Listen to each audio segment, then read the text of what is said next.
Taksistët dhe furgonat e licencuar në qytetin e Vlorës vuajnë prej kohësh mungesën e kontrolleve të ushtruara nga Bashkia dhe Policia Bashkiake për të minimizuar mjetet e transportit të cilat prej vitesh operojnë në të zezë.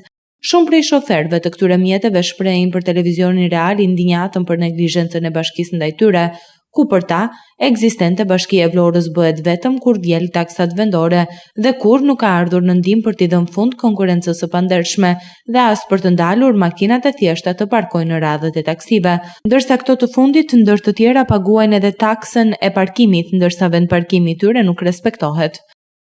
Si nuk shqetëson, neve ngelemi pa bukë për këtë punë. Jo nuk ta shqetëson. Na lëm pa bukë. Ta zë shi këtu deri në skel. I ke gjitha pa licencë. Ku ta ankosh? Ku ta ankosh? Po duash çojtë, po duash mbaj, po duash lërë licencën ik. Kalojnë të gjithë këtu, as do në dim fare, hiç. Ajo ka vetë që punojnë piratë tani. Çfarë do bëjnë piratë? Unë dhe tani dhe këta dal pensionin. Kap ta tjerët edhe unë mbyll. Unë mbyll për vetë, unë tani vuajta. Sa va unë jam ja.